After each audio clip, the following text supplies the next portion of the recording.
Good afternoon, grade 11. Welcome to today's LO lesson.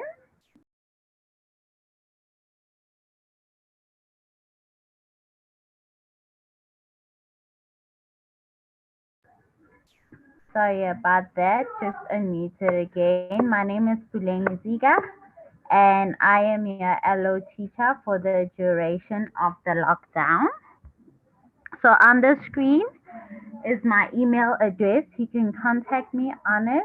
You can speak to me about anything that you want to speak about, especially concerning LO. So whatever questions you have for me, you can ask me and then I'll answer them for you. So yesterday we were busy with chapter 1 and we were looking at goals.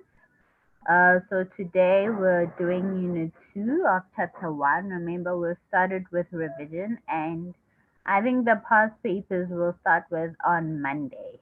So on Monday we're going to start with the past papers.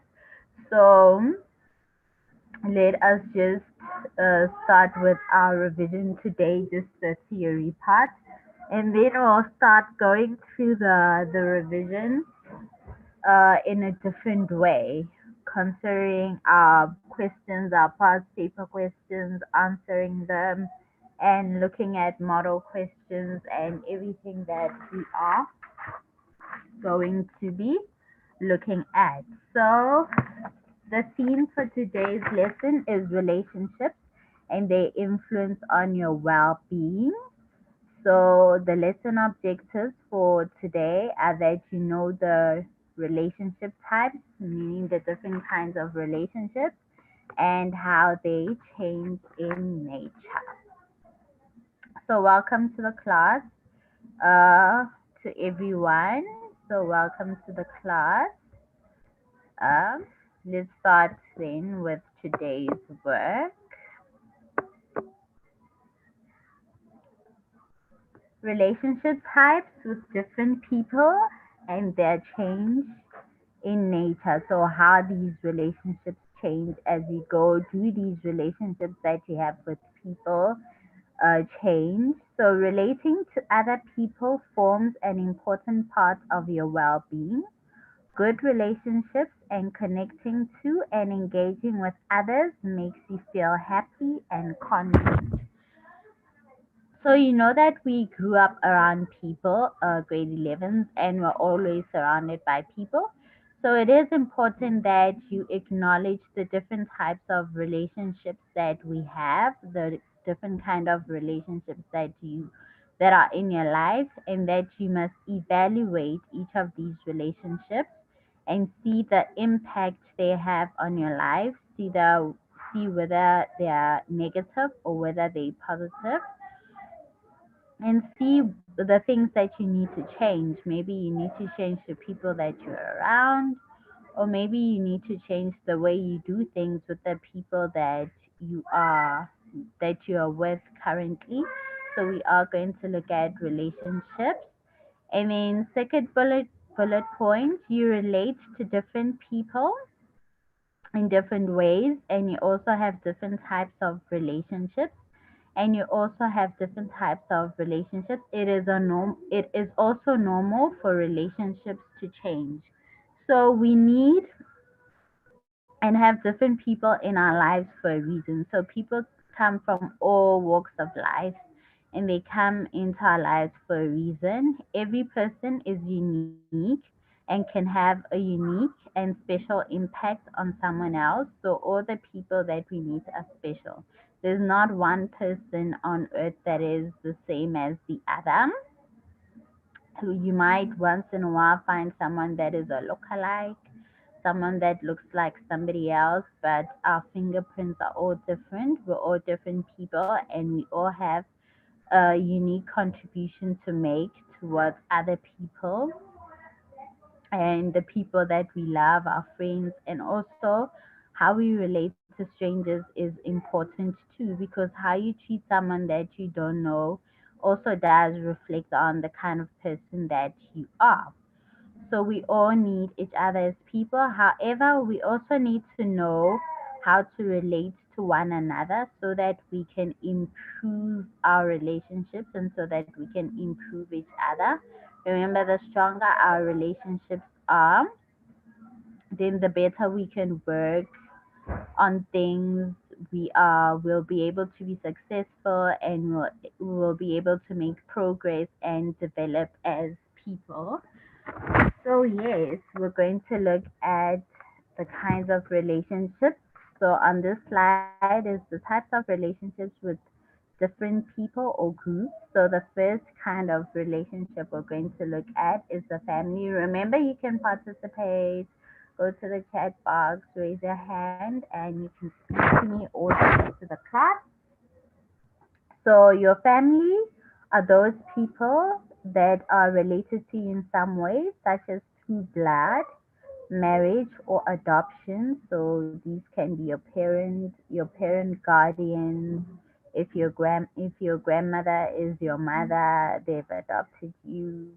If your parents have passed away and now you have your aunt or another family taking care of you.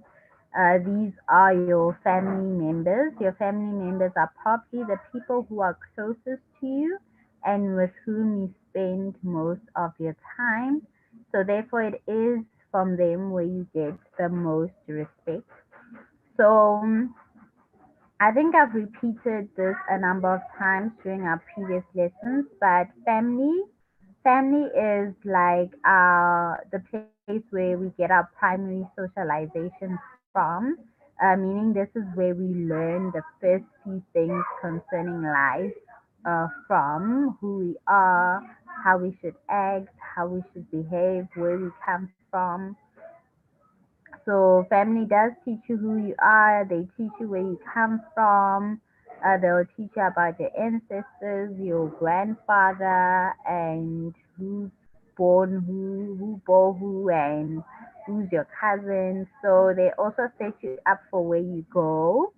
So maybe they may choose good schools for you. Maybe your parents will set aside money for you to go to school. Maybe they value education. That is why they are saving money for you to go to tertiary. Maybe they value business, so they take you to their workplaces and if your parents have a business, they take you along so that you can learn how to do business. So maybe that's what they value, trade, handing down their trade to their children. So they'll pass over their values to you. Maybe it's a talented family, you sing, the family sings, so they'll channel you into music and they'll embed in your love for music and the arts. Maybe you are a sports talented family. Maybe soccer runs in your family. That is a skill that you develop. So they'll take you to developments from when you're young. They'll take you to the a university's academy, development academy, so that you can start training. So your family will instill values and principles in you, and they will pave your path for you where you should walk, and that is where you form your identity. And then again, besides that, that is also the place and the people that will take care of you. They will feed you from when you were a baby. You can't remember this, but if your parents or your mom hadn't fed you and clothed you, you probably wouldn't be like 17. So you probably would have died of starvation, but your parents took care of you from day one or even day zero, going to the doctor to go and get some supplements whilst you were a fetus, so or in the womb. So your family has been taking care of you from day one, providing for your basic needs. They providing shelter, they providing you with clothes, food, they taking you to school, like I said, and they just providing security. They making sure that the environment is safe for you, that people don't take advantage of you. So also, So they are the ones that you will probably go to first. These are people that you can confide in. I don't think you can, most of the time, I don't think you can trust to tell a stranger something that you could probably tell your sister or your brother or someone that you know will relate to you and knows you. Maybe you can tell your sister, and your sister's the one that can relay the information to your mom if you can't speak to your mom directly. Or you can tell your aunt, and then your aunt can tell your mother for you, or you can speak to your mother, and maybe you want to address something that your brother does. So, and you know your brother won't listen to you because he just thinks that you're being a mean older sister, so the mother or the father can be the one that can speak to your brother on your behalf. So basically, the relationships with family are mostly positive. So they teach you, they provide for you, and they create a sense of security for you. And they will protect you until you grow out of the family home and go and be independent. And others prefer to stay with their parents until they are pensioners. So we are all different. So I'm not gonna, we don't judge people. So, and then yes, that would be family. All right. And then friends. A friend is someone you know well, like, trust, and respect, and who supports you. Good friends can have a positive effect on your well being. A friend that is not supportive or respectful can negatively affect your well being. Harmful peer pressure can lead you to risky behavior, or a bad friend can hurt you. So we have friends that come from different walks of life, and our friends usually reflect who we are. You know the saying, birds of the same feather flock together. So if you show me your friends, I'll definitely show you who you are. So don't hang around people that you don't want to give other people an impression of who you are. Let's say they see them smoke. So if you don't want people to think that you are a substance abuser, I don't think you should hang out with a junkie or someone that abuses alcohol, because they will end up influencing you anyway. So we have friends from childhood, our childhood friends. These are friends that we used to play with when we were young in the streets, or go skateboarding with, or riding bicycles with, or to the park with, or go play soccer with at the ground, depending on where you're from. And so these are friends that most of the time we are asked to keep because they're from our humble beginnings. These are people that know us from when we're young, and not necessarily people who meet us now when we have achieved, that won't be able to appreciate where we come from and have seen the developments of how this person got to this stage. So these are childhood friends, and then study groups. These are people that you meet at school, your school friends, the people that encourage you to study, the people that you listen with in class to the teacher, and these aren't the friends that you disrupt the class with. These aren't your class clown friends. So these are the friends that influence you positively, and then your religious group friends. So these are friends that you go to church with. These are friends that you do yoga with. These are friends that you celebrate your festivals with, whatever your spirituality is. These are people that walk the spiritual path with you. And in sports, these are people that you go to your development trainings with. These are people that you play hockey or basketball with. These are people basically that share your interests. So you have the same interests, you love reading books, you love playing chess. So these are people that you're with. Good friends will encourage you to do positive things. So you can't call someone that always encourages you to do negative things, a friend, they are just a negative influence. So good friends encourage you to grow, and they encourage you to achieve things, and bad friends can stop you from progressing. So some things can look like they're fun right now, but remember what you do today is like a seed that you plant, and then tomorrow when it starts growing, a seed you hide it under the soil. It stays there for a while, and afterwards you'll start seeing it grow. Sometimes we plant things, we do things today, then there is a quiet time, we forget, and the next thing they start growing on us, and then now you wonder what is going on.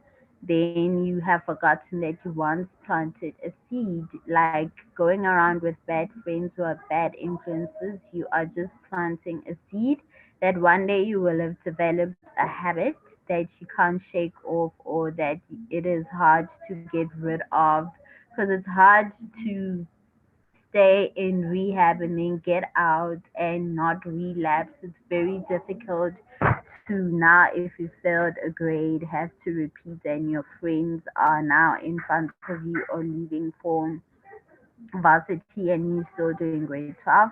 Nothing wrong with repeating. It is a sign that you need to redo something until you have mastered it, so that you can move on to the next level. But we can't be learning things twice because of bad decisions, maybe of not studying and being around friends that aren't interested in school.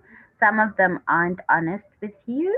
You fool around in class, and then at home they burn the midnight candle, and 1, 2, 3 o'clock in the morning they're still studying, and then you end up getting bad results, thinking that we are all doing the same thing, when actually you are the one who is being the fool.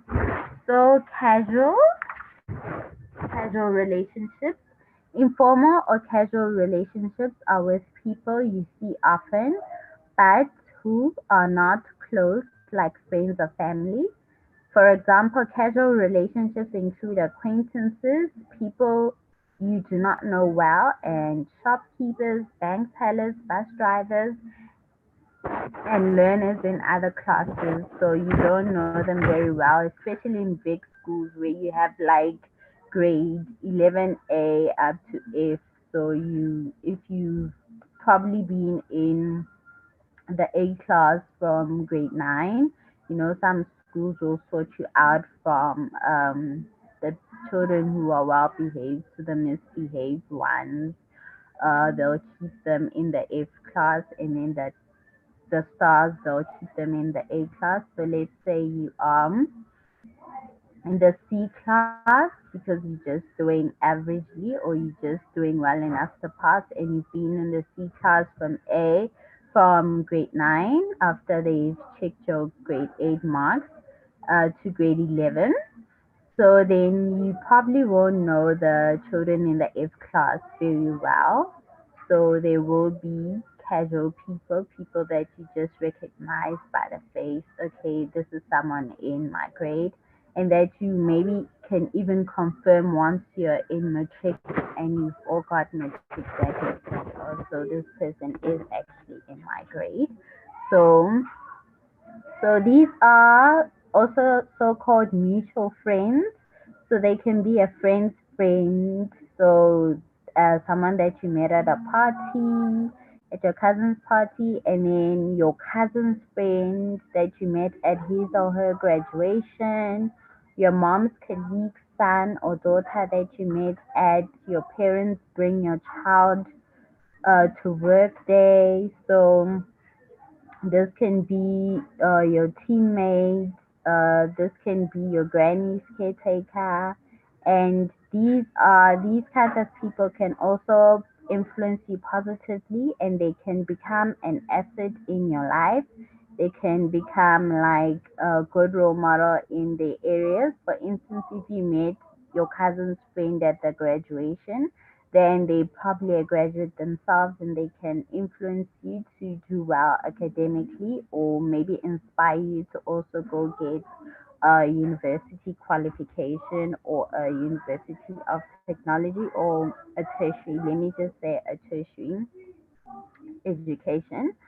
So these are people that can influence you positively. And then obviously, if they do influence you negatively, if you find a mutual friend, your friend's friend, and they start like trying to introduce you to behaviors that are bad, then obviously these are people that you need to cut off.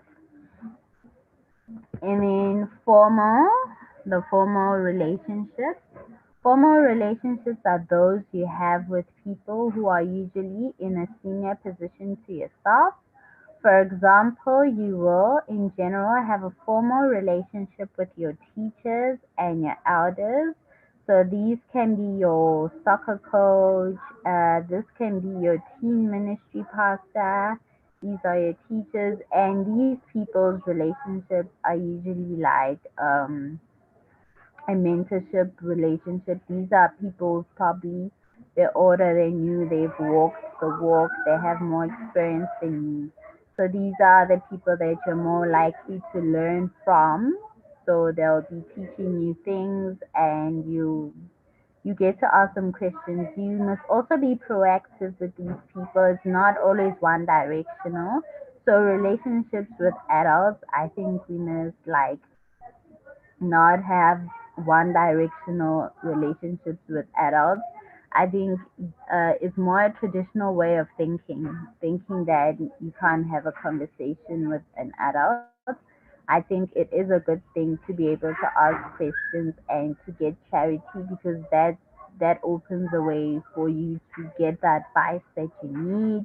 So if you need clarity with regards to anything in life, then you can ask a question and maybe your aunt or your teacher can encourage you. Maybe if you need career advice, your LO teacher can be there at school to help you choose subjects and to help you revise your work, and maybe you can draft a plan on how you improve the subjects that you are not doing well in. So these are people that are also there to inspire you, community leaders, your local counselor, anyone really, even your eldest uncle, you can have a formal relationship with them that is besides the family relationship. And this is probably the person that knows the family's history, and this is the person that can explain a lot of things to you about where you come from, so that you can just have a good idea of who you are and a holistic idea of who you are. So romantic, this is in your textbook. So I'm going to cover it. All right. So there we go. This is a close relationship with another person based on love. With this person, you can be yourself and be open and honest. Ideally, you and the other person accept each other and do not want to change or use control with each other. I don't know, like at the age of 17, I think what you can have is puppy love, which is a friend, someone to smile with, someone that you enjoy doing the same things with. Maybe you enjoy doing maths with, and you can practice maths and make sure that you get good marks for it, and maybe you go to the same spiritual group with, or you just have a general, maybe you like wildlife together. So I would suggest that you just keep things in the state that they are, because at this stage you are still a minor, you're not yet 18 or 19, and I still believe that when you're in the teens you should rather just wait until you're old enough to have a proper relationship. Whilst when you are older and wiser. When I was 17, I was busy studying and working towards my extension, which is a bachelor's pass. That's what you call it now. But during my time, it was an exemption. So I was busy focusing on that and trying to see whether I can score myself um, place at university. So I kept my high school quite academic, and it did work out for me. It is like a seed, like I said, that you plant. So if you're going to plant seeds of romantic love in high school, then and then you don't focus on school, then you will reap the the um, the fruits of romantic love. I don't know what that is. Maybe you would know, but I prefer to plant the seeds of academics and sports and just working on being the best on the hockey team and being a good Christian, like being part of the SCA and just like being a child. Uh, and believe me, yes, you are growing, but you're just looking at improving yourself and being the best person that you can be. Because again, you need to be able to offer to be able to offer something when you're in a relationship. You don't just want to offer lovey-dovey eyes, but you do want to be an asset in someone's life. You need to contribute brains, you know what, share some math skills, some science skills. You need to share some tips on how to be a good goalie or how to be a good right wing. If you don't have anything constructive to share, I don't think you should be in a relationship yet until you've developed something, because you don't want to be with someone who doesn't feed you or grow you in any way, because that is a waste of time. So you don't want to waste time or have relationships for entertainment, because they don't progress you, they don't grow you, and that is just my 2 cents worth. That's my opinion. So yes, we're on a way to becoming better people, and yes, let's move on to the next slide. Changing relationships.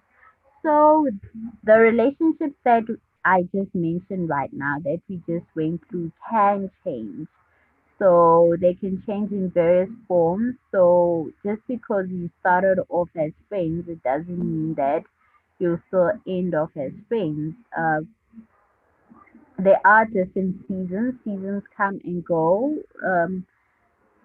Some people are really aren't there to stay. They're there to teach you a lesson. You go through a certain lesson with them, and once you've passed the lesson, then it's time for them to go. So it's not good to hold on to people. Some people aren't meant to stay forever. They're there for a purpose. And once you've learned your purpose, then there's no need to hold on to them, because sometimes holding on to people when it's time to let go will only end up hurting you. So we don't want to hold people in our lives, and also store our contacts on our phones and WhatsApp contacts full of people who don't help us. You know, when you need help, you can't even go to anyone, but your phone has um, numbers, 100 people whose numbers that you have, but when you need help with your school homework, no one is available. So if you're keeping contacts of 20 grade 11s or 30 grade 11s, and then when you need like a heads up on what you need to be reminded on of what the homework was for English, then you can't even reach anyone for comment. None of them can help you, then you must consider deleting some of the numbers. So each of your types of relationships will be different, and they will change as you grow older. For example, your best friend may become your wife or husband. I do know a lot of married couples said they started off as friends. In fact, nowadays, unlike the olden days when they used to say your spouse can't be your friend, nowadays they say you can't marry someone if they're not your friend, because this is the person that you go back home to every day from work. You need to see them every morning when you wake up, so they're in your face the whole time. If you're not friends with this person, you're probably not gonna survive. But that's just someone's perspective. So that a relationship can change from a friendship to a marriage, and then some of your friends may become your enemies. I don't think as such they become your enemies like it's written out in the textbook. I think, like I said, it's when seasons change. Some friendships need to go because you've learned what you had to learn and it's time to let go. You can't keep people around for longer than they want to be around. So if you keep someone around that doesn't want to be around anymore, then they start like becoming like baggage and they will hurt you at some point. So I don't think you make people your enemy. So if someone is being toxic, maybe, or it just isn't working out anymore, your interests have changed, you you're no longer a child, so maybe you want to go to varsity and this person prefers going to be a hip hop star and wants to start hustling and spend 12 hours or 14 hours every day in a recording studio and you want to become a doctor is not to say that you not enemies. You just have different trajectories in life. You have to go past your anatomy and your histology. So you might want to find friends who are also at medical school that will help you pass your physiology and all the courses that you need to take. Someone that you can go to your practicals with at hospital and your academic hospital. So you necessarily don't want to maybe spend a lot of time with someone who doesn't have the same interests as you have, or someone that's not going in the same direction that you're going to. So someone who's your friend, the friendship can end and you can just say hi, how are you, and pass. There's nothing wrong. So we all keep it moving. You may become your parents' caretakers. Right now, your parents are taking care of you, but sometimes at some point when there will come a point where our parents are now old and they're pensioners and they can no longer take care of themselves. Now, because they've raised you and you found work, you have work experience, you're married, now it's your chance now to take care of them because they're pensioners. So now the relationship changes from them just being your parents to you being their caretakers. So, and then your teachers of today can become your colleagues in the future if you decide to be a teacher. So, I can be a teacher today. Maybe you're in grade 11 this year, grade 12 next year. 4 years down the line, you can decide to go and study education and then come back and maybe teach at the same school that I'm teaching at. So now you're no longer a learner, now we're colleagues. So the relationships between me and you can change from teacher learner to actually colleagues. So yes, a cousin can change from being a cousin to being more like a sister. And then there are like people usually say there's a family that you're born into, your blood family, and then there's a family that you can choose. So you can choose your friends to be a family. Maybe you have the same interests, they are supportive, they're loving, they want to see you go somewhere in life, you're all going in the same direction.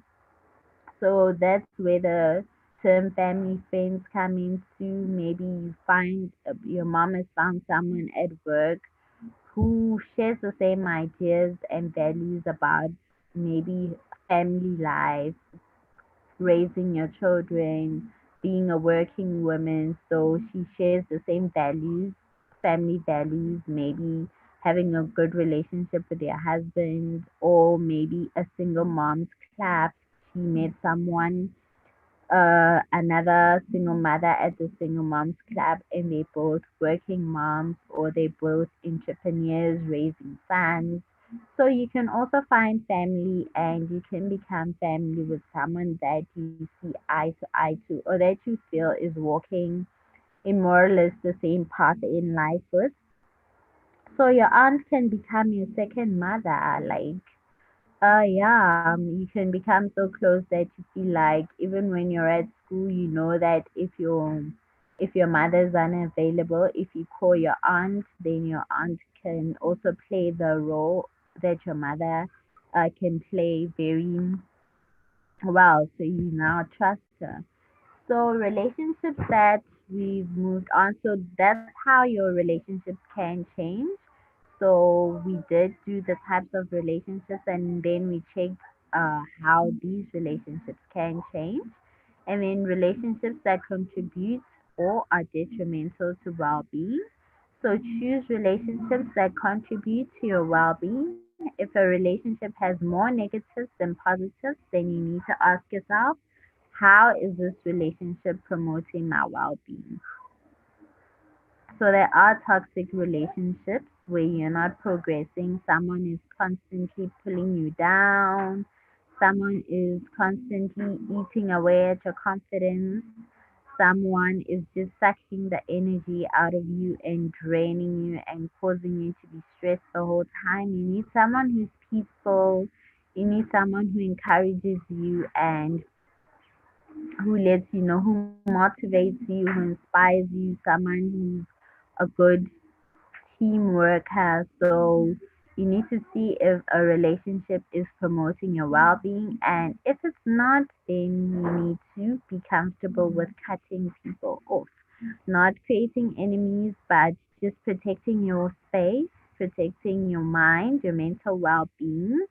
So you are protecting your loved ones too. You are just protecting your being and making sure that you grow as a person and that you are just on your way to success. I think if you can watch the people that are around you, and if you can watch the who comes into your life, then you can just see that you're going to go and be successful, because successful people keep certain people around them. They don't have people who are gossiping around them, who are spreading rumors, who are talking badly about other people. They just constantly talking about work, how they're going to make the next million, and how they're going to change the world, how they're going to add value to other people's lives and value to the market, value to the economy, how they can improve themselves. They are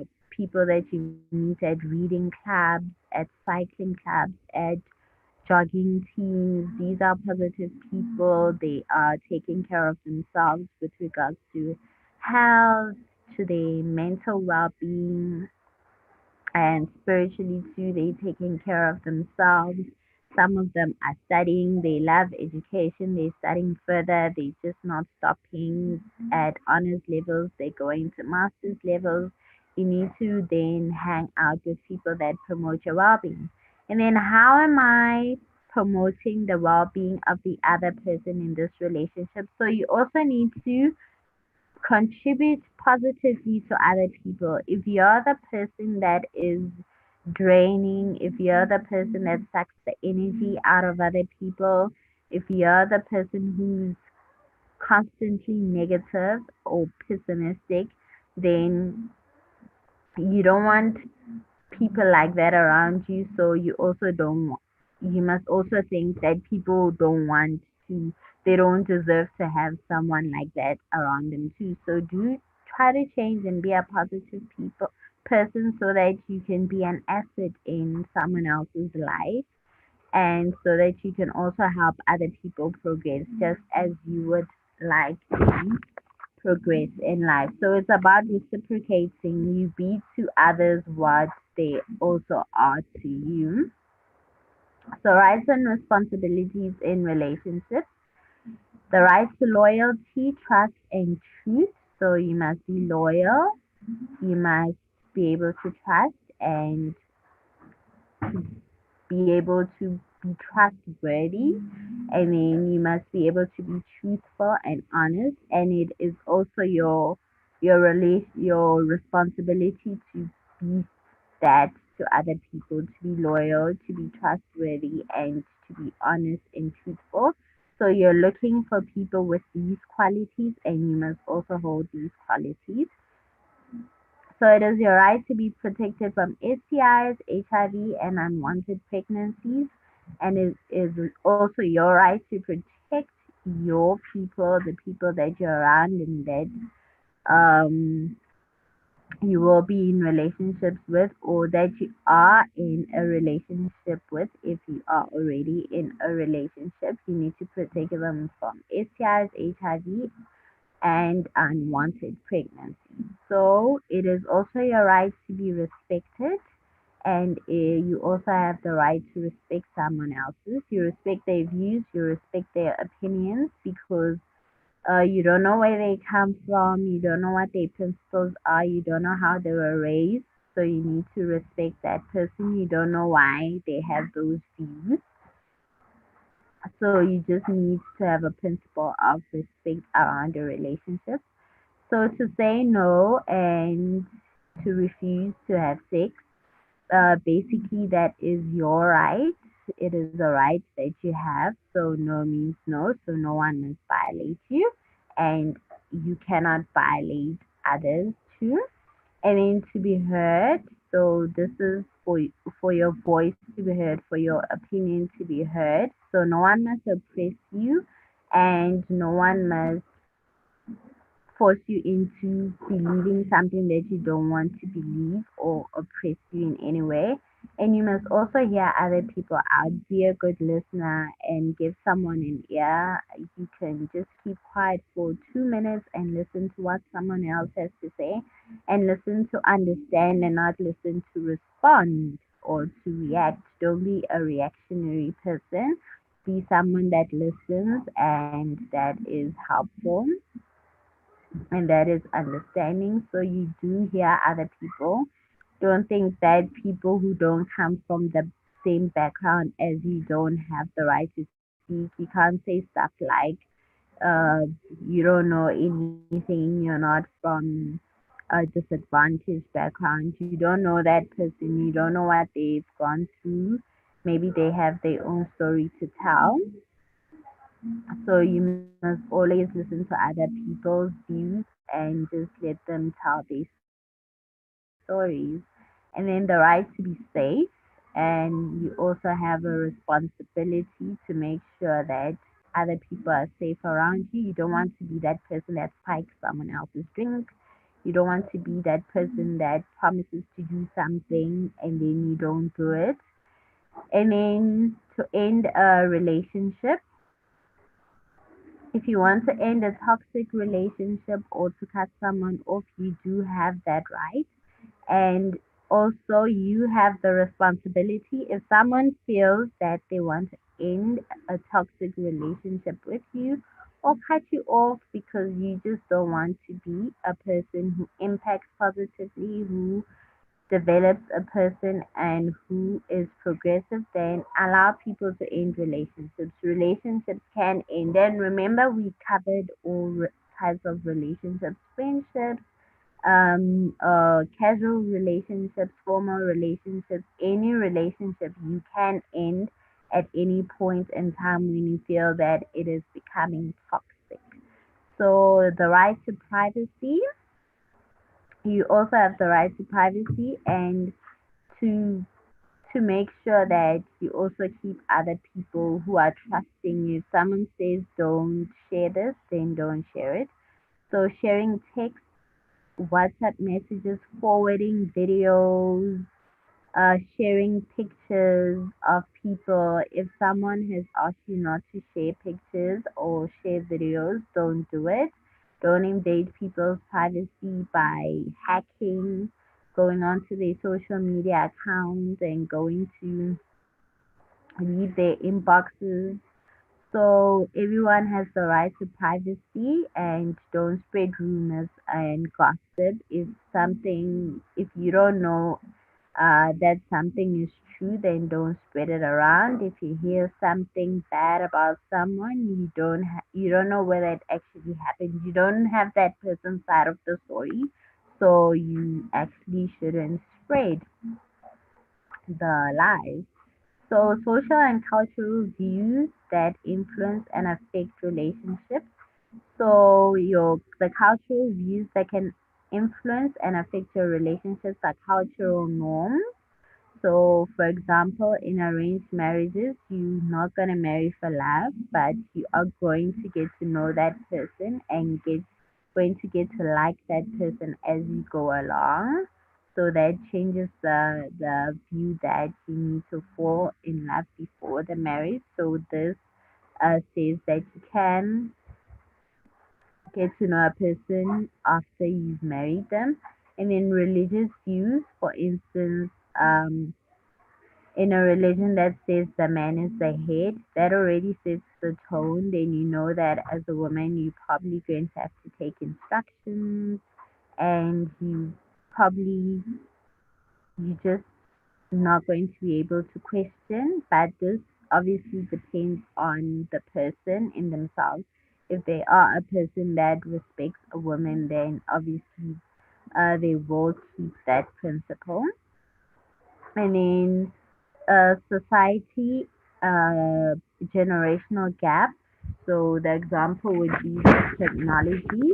I know that many adults don't really like technology. Some do, but some adults feel like, oh, I don't like this WhatsApp, or I don't like Facebook. I don't like the things that these teenagers um, uh, get to do on Facebook or on Twitter or on Instagram. I know for one, for example, some of the elders in my family don't really like social media. They feel that we overshare. I know they always tell us don't share things on social media with strangers, people that you don't know. Why must they know where you live? Why must they know what you ate for breakfast? Why do you now want to tell everyone that you just bought a pair of shoes? Now you are posting um, the food that you ate at the restaurant today. Now you're tagging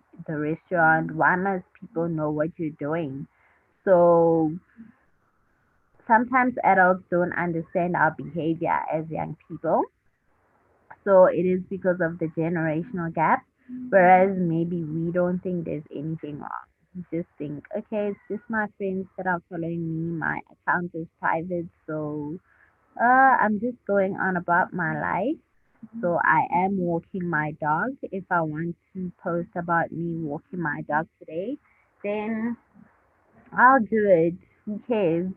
So your views may be different. Maybe you can concur with adults' views that there is a certain amount of oversharing, or you might be more liberal, and there are adults that also have fallen into the trend now of sharing everything. So this can influence your views on relationships. So for the activity, this is just something that you can do for yourself at home. So you're going to evaluate your formal, casual, romantic, and family and friends relationships. So these are the relationships in your life. So you're just gonna take stock and check what are the people in these categories in your life contributing positively in your life. So you're going to write with maybe my family, my sister's helping me out with my homework, my brother is doing this, so the positive contributions, your friends, this friend is helping me with math.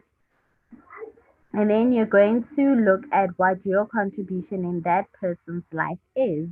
And then you're going to write down what are the changes that you would like to have. So if everyone has a purpose in your life, you're going to look at what they're contributing into their life, into your life. If they're not contributing anything, then maybe you must have a look at whether you want to keep that person around or not, or maybe you want to start being positive. So please join me tomorrow for class at 3 o'clock. This is our last class for the week. Tomorrow on Friday will be our last class before the weekend. I mean, Africa Teen Gigs is where you can get us. You can check out the website and sign up for the newsletter. And that is where you'll get your links from if they change and all the information that you need to get. And then you can also follow Africa Teen Geeks at Africa Teen Geeks on all social media platforms. And that is also where you can get to hear what we're doing, when, and how. So you can also remember that you can email me at lutikapuleng@yahoo.com if you have any questions about anything that you want to know about in class. So about the class. So all right. Before we go, let me check the chat box. All right, ma'am, before you leave, can I get a list of the chapters that will be assessed on our June exams? Okay, I'll let you know.